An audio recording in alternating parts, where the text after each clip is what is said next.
Fashionable बहू, संस्कारी ननद। शोभा की इकलौती बेटी साहिल ने एक फैशनेबल लड़की विभा से लव मैरिज कर ली और उसे अपने घर ले आया। उसकी माँ ने दोनों को देखा तो बोलने लगी, अरे साहिल, ये किस नाटक वाले को ले आया तू? और इसने ये इतने छोटे कपड़े क्यों पहन रखे हैं? माँ, ये नाटक वाली नहीं, आपकी बहू है। मैंने इससे शादी कर ली है। विभा, माँ के पैर छुओ। कम ऑन साहिल, मैं किसी के पैर नहीं छू सकती। विभा, ये हमारा कल्चर है, घर के बड़ों के पैर छूते हैं। ओके साहिल। विभा जैसे ही शोभा के पैर छूने के लिए झुकी तो शोभा ने उसे डांटते हुए कहा, चल हट यहाँ से, दूर हो जा मेरी नजरों से। न जाने कहाँ से इसे उठा लाया है। तेरे लिए लड़कियों की कमी थी क्या, जो ऐसी लड़की को ले आया? हमारे घर के संस्कारों के बारे में तो सोच लेता, लोग क्या कहेंगे? माँ, आप भी कैसे पुराने जमाने की बात कर रही हो? आप कपड़ों और भाषा से किसी के संस्कारों को जज नहीं कर सकती। साहिल ने अपनी माँ को समझाने की बहुत कोशिश की, लेकिन वो कहाँ कुछ मानने वाली थी। शोभा अपनी बहू के कपड़ों और स्टाइल की वजह से हमेशा उसके कैरेक्टर पर टिप्पणी करती रहती। एक दिन विभा अपनी सास के लिए चाय बनाकर लाई। गुड मॉर्निंग मॉम, ये आपकी टी। छोरी, तुझ में संस्कार नाम की चीज है या नहीं? गुड मॉर्निंग ना बोला कर मुझे। हमारे यहाँ बहुएं पैर छूती है और तूने ये कैसे कपड़े पहने? देख जरा मेरी बेटी रानी को, सीधे सादे कपड़े पहनती है वो। मॉम, आपकी बेटी को फैशन की बिल्कुल भी नॉलेज नहीं है। उसी तो आप तंबू भी दे देंगी ना तो वो तंबू भी पहन लेंगी। देखो माँ, भाभी कैसे मेरा मजाक उड़ा रही हैं। रानी, मैं तुम्हारा मजाक नहीं उड़ा रही, मगर जरा देखो खुद को, कैसी लग रही हो। तुम्हें फैशन का बिल्कुल भी सेंस नहीं है। कुछ तो लड़कियों वाली हरकतें किया करो। चलो कोई बात नहीं, मैं आ गई हूँ ना, सब सिखा दूंगी। इतना कहकर विभा वहाँ से चली जाती है और रानी सोचने लगती है, भाभी आपने मेरा मजाक उड़ाकर अच्छा नहीं किया। अब देखो मैं कैसे आपको इस घर से बाहर निकालती हूँ। अब रानी हर समय अपनी भाभी की कमियां ढूंढने में लगी रहती। रानी की माँ तो विभा से नफरत करती ही थी, लेकिन घर से निकालने के लिए जरूरी था कि साहिल भी विभा से नफरत करे। एक दिन घर में पूजा हो रही थी। घर के सभी सदस्य पूजा में शामिल हुए, लेकिन विभा नहीं हुई। जब पूजा खत्म हुई तो रानी ने कहा, भैया, माना कि भाभी फैशनेबल है, लेकिन इसका मतलब ये तो नहीं कि वो भगवान में बिल्कुल आस्था ना रखे। उन्हें पूजा में तो आना चाहिए था ना। हाँ बेटा, तूने अपनी मर्जी से शादी तो कर ली, अब अपनी मॉडल बहू को घर के तौर तरीके तो सिखा दे। अपनी बहन और माँ की बात सुनकर साहिल विभा के पास गया और उससे कहने लगा, विभा, आज घर में पूजा थी, तुम क्यों नहीं आई पूजा में? पता है लोग कितनी बातें बना रहे थे। माय डियर हस्बैंड, इतना गुस्सा क्यों हो रहे हो? जरूरी नहीं कि भगवान को खुश करने के लिए पूजा में शामिल होना पड़े। जब भगवान को दिल से याद कर लो ना तो बस उसी समय होगी उनकी पूजा। विभा, तुम शब्दों के जाल में मुझे मत फंसाओ। मैं जानता हूँ तुम इन सब चीजों को नहीं मानती, लेकिन तुम माँ की खुशी के लिए ही चली जाती।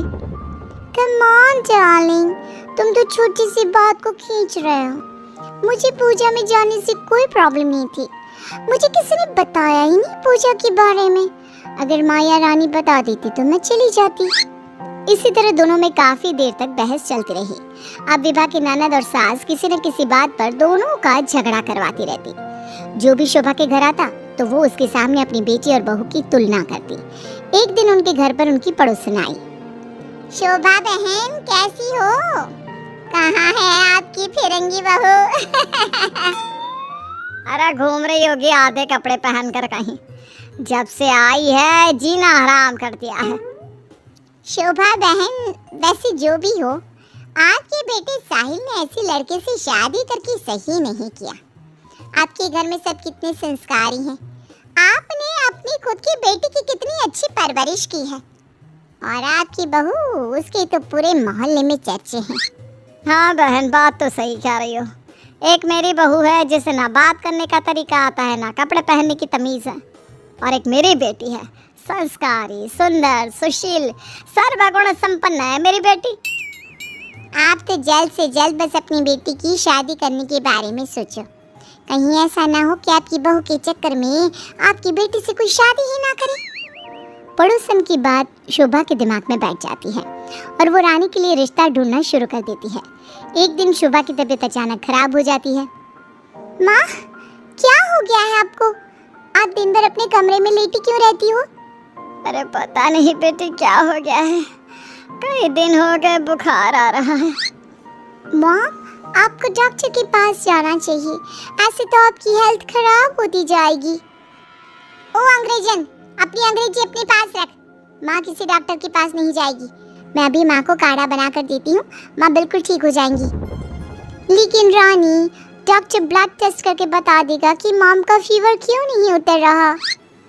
इसी तरह कई दिन हो गए। शोभा का बुखार उतरने का नाम नहीं ले रहा था और रानी उन्हें डॉक्टर के पास जाने नहीं दे रही थी। एक दिन विभा रानी को बिना बताए शोभा को डॉक्टर के पास ले गई। शोभा को 4-5 दिन हॉस्पिटल में रहना पड़ा। इसी बीच विभा ने अपनी सास की बहुत देखभाल की, लेकिन रानी एक बार भी अपनी माँ से मिलने नहीं आई। बहू, मेरी इतनी ज़्यादा तबीयत खराब थी, लेकिन रानी मुझसे एक बार भी मिलने नहीं आई। डोंट वरी मॉम, घर में कोई नहीं है ना, तो वो घर में ही रहती है। अब डॉक्टर ने बोला है कि आप घर आ सकती हैं, तो आप ज़्यादा सोचिए मत। अब शोभा को पहली बार अपनी बेटी और बहू के संस्कारों के बीच का अंतर पता चला। शोभा अपनी बहू को प्यार करने लगी। एक दिन शोभा ने विभा से कहा, बहू, आज शाम को लड़के वाले रानी को देखने आ रहे हैं। रानी और तुम बाजार चली जाओ, खाने का कुछ सामान और रानी के लिए अच्छी सी साड़ी लेकर आना। माँ, मैं भाभी के साथ नहीं जाऊंगी। वो साड़ी दिलाने की जगह कोई स्कर्ट या जींस दिलाकर ले आएंगी। बहू, तो इसे साड़ी ही दिलाकर लाना, ठीक है? कि मॉम। रानी और विभा मार्केट के लिए निकल जाती हैं, लेकिन रास्ते में बहुत ट्रैफिक था। पूछने पर पता चला कि एक कार का एक्सीडेंट हो गया है। विभा और रानी ने कार के पास जाकर देखा तो एक लड़का बहुत बुरी तरह से जख्मी पड़ा था। कोई उसकी मदद नहीं कर रहा था। लोग खड़े होकर बस तमाशा देख रहे थे। विभा ने उस लड़की की मदद करना चाहा तो रानी ने उसे रोकते हुए कहा, भाभी, ये क्या कर रही हो? जब कोई इसकी मदद नहीं कर रहा तो हम क्यों करें? रानी, ये क्या बोल रही हो तुम? अगर हमने इसकी हेल्प नहीं करी तो ये मर सकता है। लेकिन भाभी, पुलिस का झंझट कौन संभालेगा? पुलिस उल्टा हमसे ही सवाल जवाब करेगी। वो सब बाद में देखेंगे, पहले इसे हॉस्पिटल पहुंचाते हैं। विभा और रानी उस लड़के की जान बचा लेती हैं और उन्हें घर आने में देर हो जाती है। शोभा उनसे पूछती है, तुम दोनों को इतनी देर क्यों हो गई आने में? देखो शाम होने वाली है, लड़के वाले किसी भी समय आते होंगे। माँ, आपकी लाडली बहू की वजह से देर हो गई। मुझे आज पता चला भाभी को समाज सेवा का शौक भी है। रानी ने पूरी बात अपनी माँ को बता दी। शोभा ने बहू को डांटने की जगह उसकी तारीफ की। वो तीनों बात कर ही रहे थे, तभी साहिल वहाँ आकर कहता है, माँ, जो लड़का रानी को देखने आने वाला था उसका एक्सीडेंट हो गया है। क्या? ये तो बहुत बुरा हुआ। ठीक तो है ना वो? हमें जल्दी उसे देखने जाना चाहिए। माँ, वो ठीक है, उसके घर वाले बता रहे थे कि 2 लड़कियों ने उसे हॉस्पिटल पहुँचाया है। अगर वो उसे वक्त पर हॉस्पिटल ना लेकर जाते तो उसका बचना मुश्किल था। 2 लड़कियों ने? डार्लिंग, हमने भी आज एक लड़की को हॉस्पिटल पहुंचाया था। कहीं ये लड़का वही तो नहीं जो रानी से मिलने आ रहा था? सभी हॉस्पिटल पहुंचे तो ये लड़का वही निकला जिसकी जान विभा और रानी ने बचाई थी। सब ने दोनों की बहुत तारीफ की। रानी ने अपनी भाभी से माफी मांगते हुए कहा, भाभी, मुझे माफ कर दो। मैंने हमेशा आपको गलत समझा। अगर आप ना होती तो मैं कभी भी किसी अनजान आदमी की मदद ना करती। डोंट क्राई डियर, हमें अच्छे काम करते रहने चाहिए। साहिल दोनों की बात सुनकर कहता है, देखा रानी, मैं कहता था ना, संस्कार चरित्र में दिखाई देते हैं, कपड़ों और भाषा में नहीं। इसीलिए कभी किसी के कपड़े देखकर उसका कैरेक्टर सर्टिफिकेट नहीं बनाना चाहिए।